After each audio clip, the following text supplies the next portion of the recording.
Boa noite, equipe. Diretamente de Ameristar, do templo mais importante do sikhismo aqui na Índia. Um lugar mágico, mais um portal. A caçadora de portais que sou esteve mais nesse.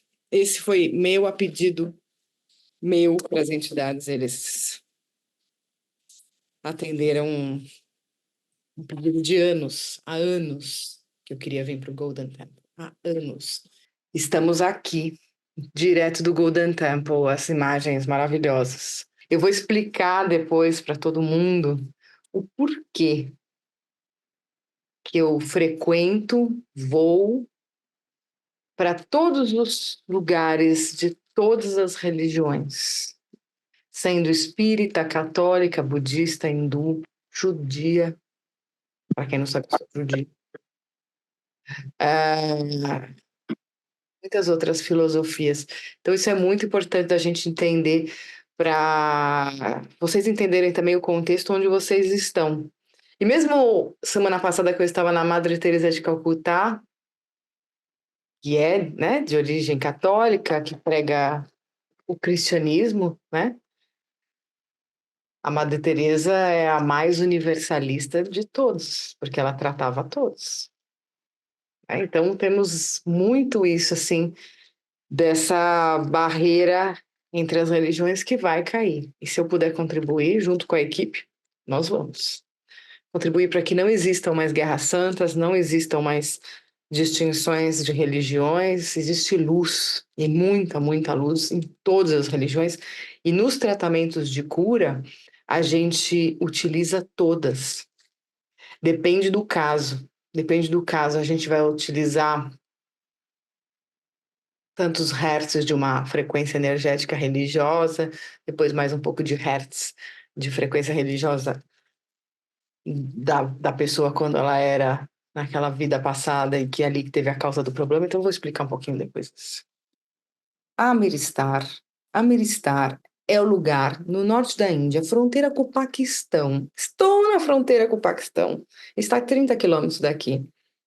Não posso ir, porque é perigoso energeticamente. Senão eu já estava lá, na cidade de Lahore. Os espíritos disseram, não, senhora. E, e tem isso, né? Vocês acham que a minha missão são flores. Vocês acham que eu não corro risco energético. Vocês acham que é tudo lindo.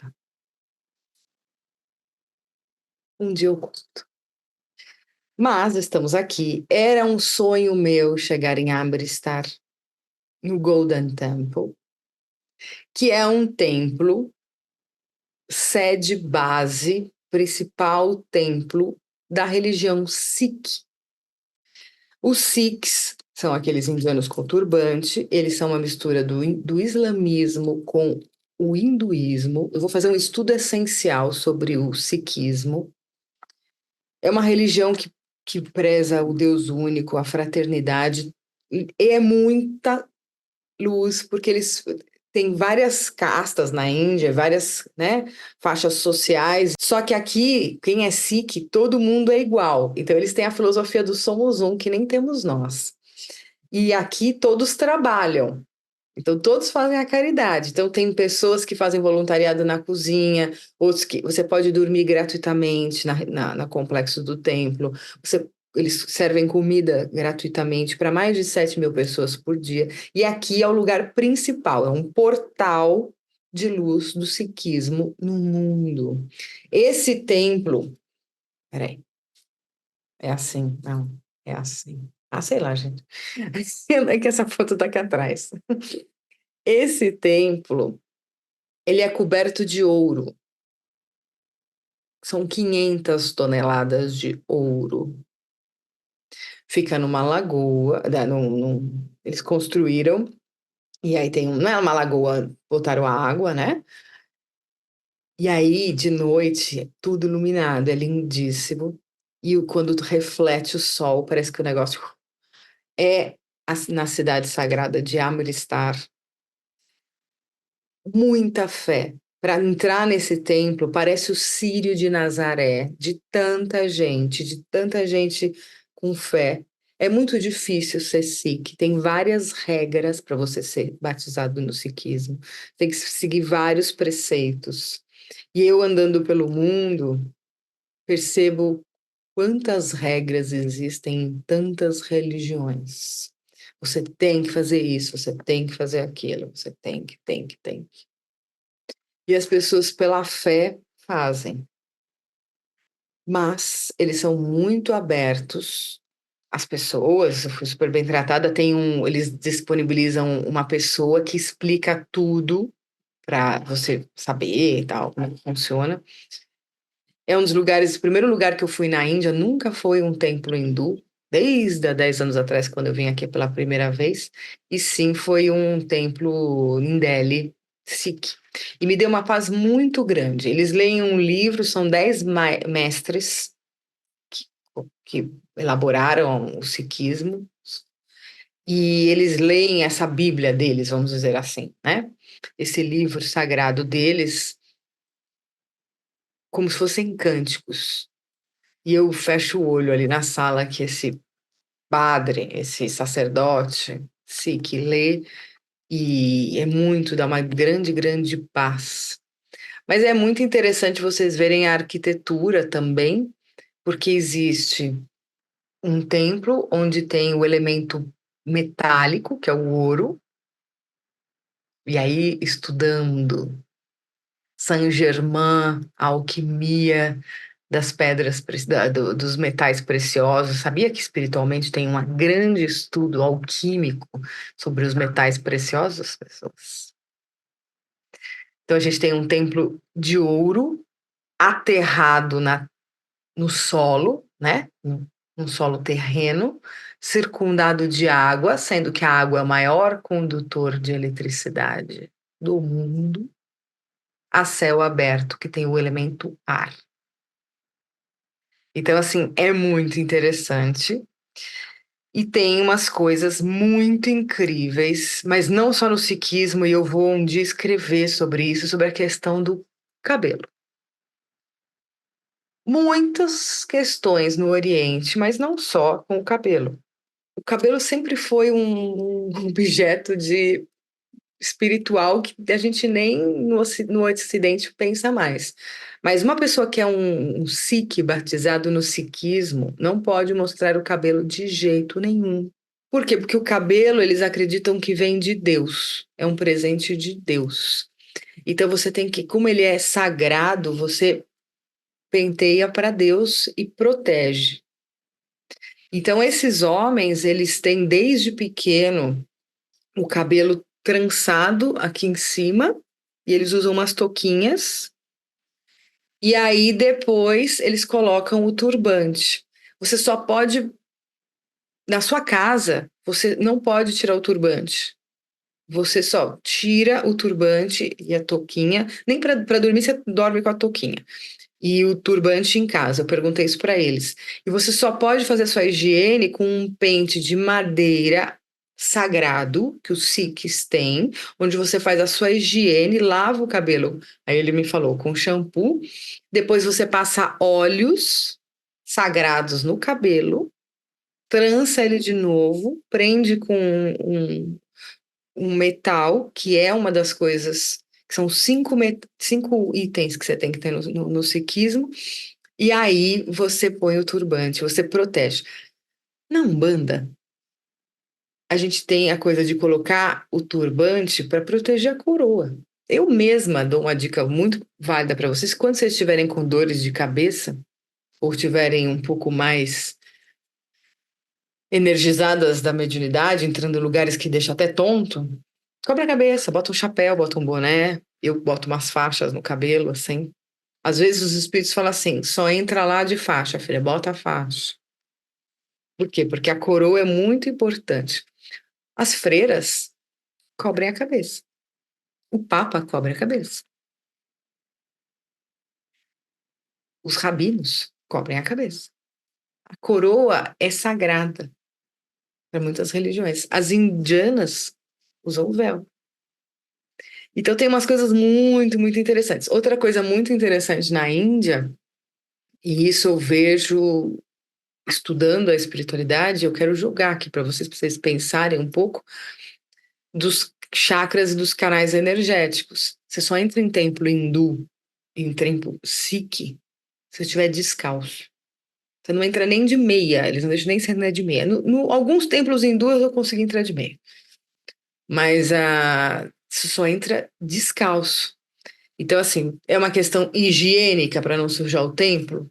Sim e não. Mas, na verdade, como o solo é sagrado, se carrega energia naquele solo que vai transmutar,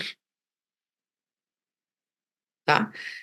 Mesmo às vezes quando eu vou em missa, ou giras de Umbanda, Pai de Santo, às vezes, né, a gente tem médiuns que trabalham descalços.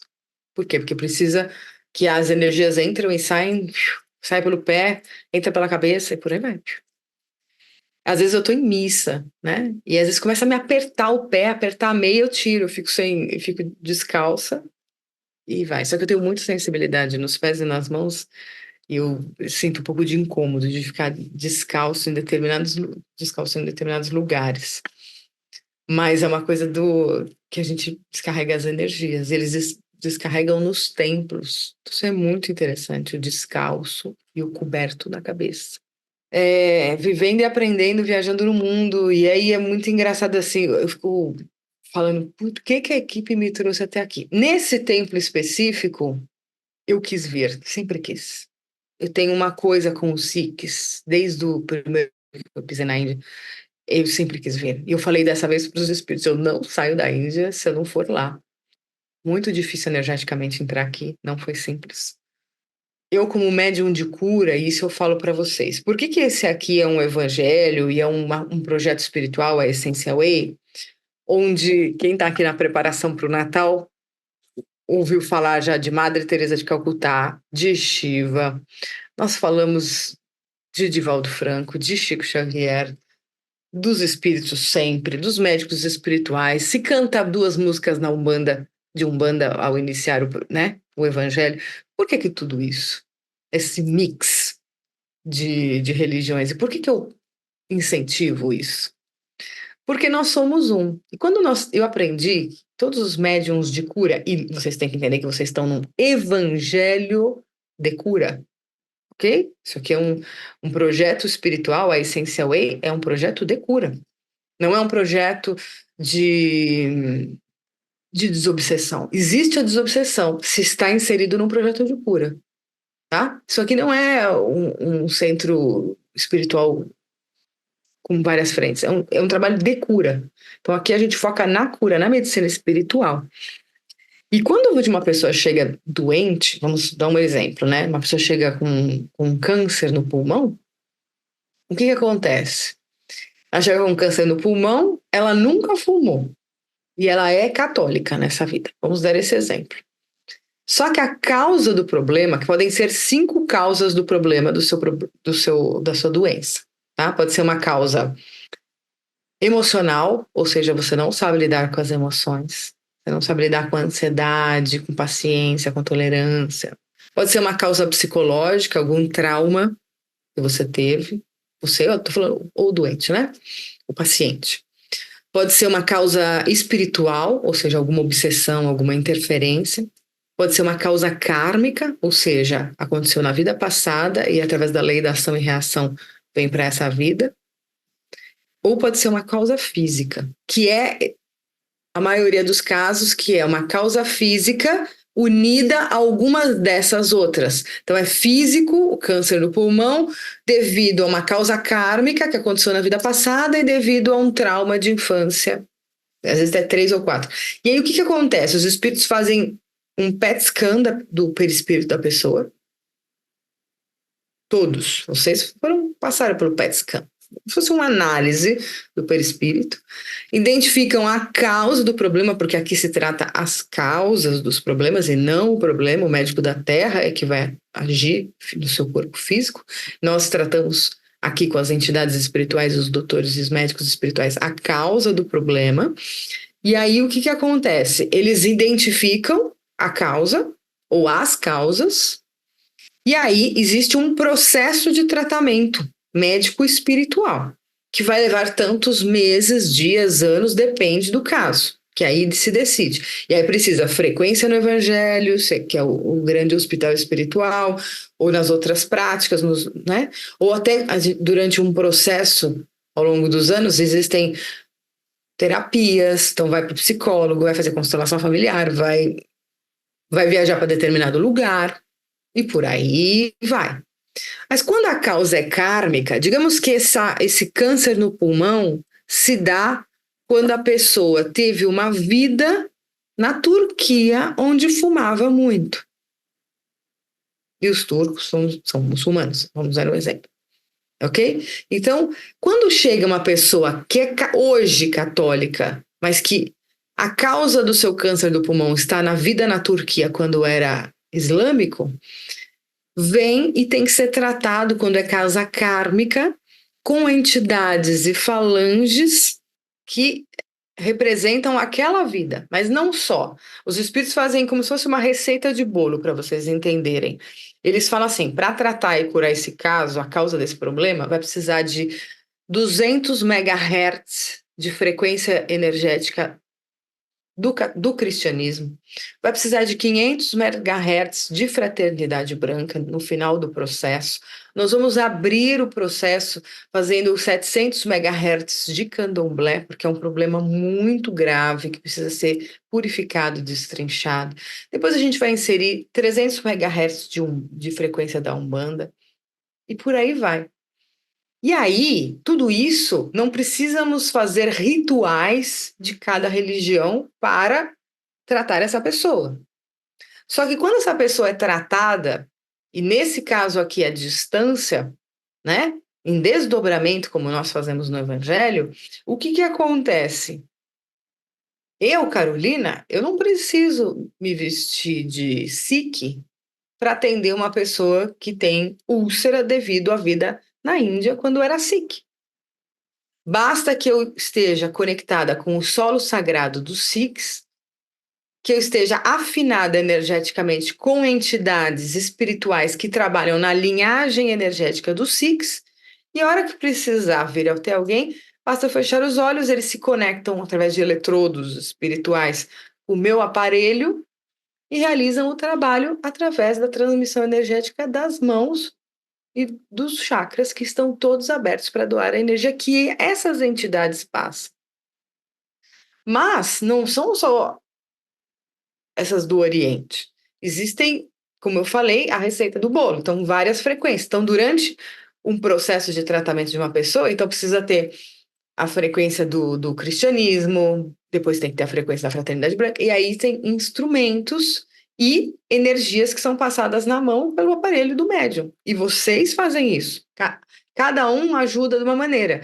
Cada um aqui tem um pouco mais especialidade. A gente tem aqui pessoas que são de purificação e desobsessão. A gente tem pessoas aqui que são de passe. A gente tem pessoas aqui que são pessoas que trabalham cromoterapia. Nesse grupo, graças a Deus, é um grupo muito variado. Então, a gente tem uma gama de pessoas encarnadas muito válidas, com diferentes características mediúnicas. Além disso, cada um tem sua equipe, que se une numa egrégora todos os domingos. E aí, uma egrégora variada, com vários departamentos médicos, né? Que dá para trabalhar em várias frentes. E além disso, a gente tem as falanges médicas espirituais que se acoplam à egrégora da Essential Way todos os domingos para poderem ajudar os trabalhos de pessoas encarnadas da lista de vibração e milhares de espíritos desencarnados que sabem do Evangelho e vêm para os tratamentos ao mesmo tempo e durante a noite inteira depois que termina o Evangelho para fazer esses tratamentos. E são aplicadas diversas técnicas de medicina espirituais com diversas frequências energéticas de todas as religiões. Então, esse é o trabalho. Agora, você médium que não tem preconceito, que tem o coração aberto, que realmente vibra um mundo melhor com pessoas mais equilibradas. Esse lugar é o lugar onde nós somos um.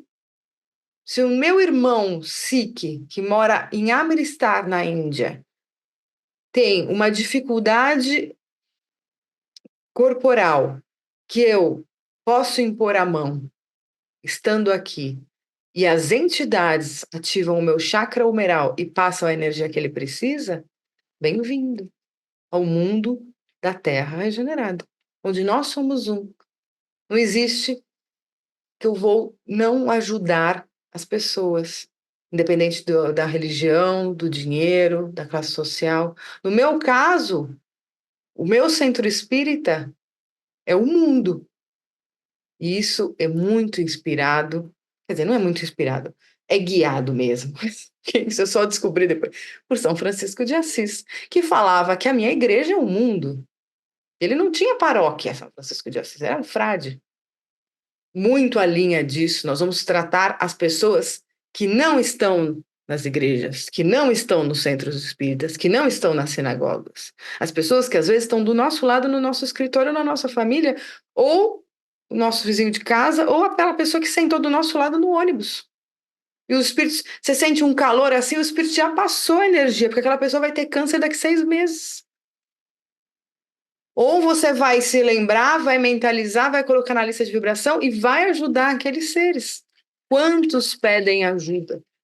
Sejam eles encarnados como desencarnados. E você é um instrumento da paz de Jesus, que trabalha num grupo que não tem nenhum tipo de amarras, que trabalha sem olhar a quem, aplicando técnicas avançadas de medicina espiritual com todas as frentes da luz e somente da luz. E intergalácticas estão incluídas nesse processo, porque nós temos vários espíritos intergalácticos que trabalham conosco. Isso é provado através dos depoimentos do Evangelho há anos. Então, assim, mas eu não quero ir no tal do lugar que eu tenho medo, porque eu não sei, ou então não gosto daquela religião. Você não precisa seguir aquela religião, você precisa conhecer. Às vezes, tem coisas, que nem eu falei semana passada, dentro das missionárias da caridade, que é a minha essência, aquilo ali, que eu não concordo. Mas eu não vou inviabilizar um projeto espiritual por uma coisa ou duas que eu não concorde. Tem umas coisas do sikhismo que o cara estava falando para mim, que eu realmente não concordo e agradeci Jesus por ter nascido no Brasil. Falei, acho que você fez a coisa certa de fez eu nascer no Brasil, né? Sim, sempre são as coisas relacionadas ao casamento, né? Eu vou contar um aqui que vocês vão falar, nossa, sério? Como isso? Na verdade, no sikhismo, mas assim, é um modo de viver. Eu não posso julgar e vocês também não. É cultura sociológica e espiritual. Não julguem. Existem seres que precisam encarnar nessa situação para poderem evoluir. O que acontece? No sikhismo, os casamentos são todos arranjados. Todos. O seu pai e a sua mãe que escolhem o seu marido ou a sua esposa. Você não escolhe. E você só pode ter um marido ou uma esposa na vida. Se a pessoa morrer, você pode ter o segundo. Só assim. E a relação sexual só se dá para a procriação. A partir do momento que o casal tem o número de filhos que decidiu, ou seja, tem 2 filhos, a partir disso, acabou. Não existe mais relação sexual depois de você ter os filhos, porque a relação sexual dentro do sikhismo é somente para procriação. No judaísmo ultra-ortodoxo não é muito diferente disso. Mas você fala assim, nossa, como assim? Gente, isso aí você só vai entender se você estudar reencarnação. Vai estudar reencarnação. Tem gente que nessa vida precisa ser controlado sexualmente. E tem gente que reencarna no Brasil, um país livre, livre. e que abusa da liberdade concedida ao seu espírito.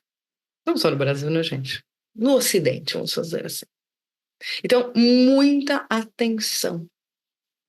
E eu olho assim e falo assim, tá. Aí eu fiquei pensando e eu jogo isso para vocês. Porque qual que é a energia mais potente do mundo? A energia sexual. E por que que é controlado? No mundo inteiro, por muitas religiões. Muitas religiões. Por que que é controlado? E o que que acontece com aquela energia, até dos padres que são, e das freiras que tem o celibato, né? A gente tem isso no cristianismo, o celibato. O que acontece com aquela energia sexual acumulada? Vai através da oração, através de trabalhos espirituais, ser dissipada. Gandhi, determinada idade, chegou para sua esposa e falou assim: não vamos mais ter relações sexuais, vamos utilizar a nossa energia para a libertação da Índia e para os nossos trabalhos espirituais. Eu estou falando isso aqui, que é sociologia, é cultura, eu viajo o mundo e vejo, mas é uma chave para a gente estudar isso. Qual que é a potência energética e qual que é aquilo pode acarretar de desvios, tá? Energéticos e depois de comportamentos. Seja para quem faz muito, para quem é desregulado, ou para quem não faz, ou para quem é controlado. Na Terra regenerada, a gente vai ter um equilíbrio de tudo isso. A gente vai ter um equilíbrio. Agora você fala assim, pô, você concorda? Eu vou falar até do casamento arranjado, né? Que até estavam me falando, algumas pessoas estavam falando disso. Eu falei assim: olha, eu nasci no Ocidente. Então pode ser que a tua verdade aqui no Oriente seja a verdade absoluta, porque você cresceu, você nasceu e aprendeu assim. Então, para você, isso é a verdade. Eu nasci no Ocidente, num outro tipo de realidade e de pensamento. Então, assim, eu, particularmente, não concordo. Mas por que que eu não concordo? Porque eu nasci num lugar onde o hábito, o comportamento é diferente. Só que eu não posso julgar a indiana que casa e respeita seu pai e, e tem um filhos e o casamento normalmente. Por quê? Porque ela vive algo que ela acredita. E isso é a coisa mais interessante de viajar pelo mundo sem julgar. Porque o comportamento do outro, ele não é para você julgar, e sim para você aprender que o mundo é vário e que o mundo tem diversas frentes de comportamento, de pessoas, de energia, mas que cada um no seu modo operante é feliz ou tenta ser feliz. A busca pela felicidade é algo em todos os seres, inerente a todos os seres, em todos os lugares. Todos querem ou ser felizes ou são felizes. Então, é muito interessante a gente estudar isso. Até um livro lindíssimo, né, de estudar os povos e ver, e as filosofias espirituais da contenção sexual através de regras e dogmas em vários lugares do mundo. E aí, no Ocidente também. A gente tem os evangélicos, que só pode depois do casamento. Até na época da nossa avó, barra mãe, também era assim. Você casava virgem. Você não podia. Por que isso? A coisa da imaculada, tem que casar. Por quê? Essa coisa do cristianismo. Não é porque eles inventaram, tem alguma coisa que ali de comportamento as coisas foram pensadas, foram propostas. Mas uma coisa é propor, outra coisa é a população obedecer. E por anos e anos e anos. Então tem um porquê, né? Tem um porquê energético. Porque lembrando que quando você dorme, você sai do corpo e você tem contato com a realidade amplificada.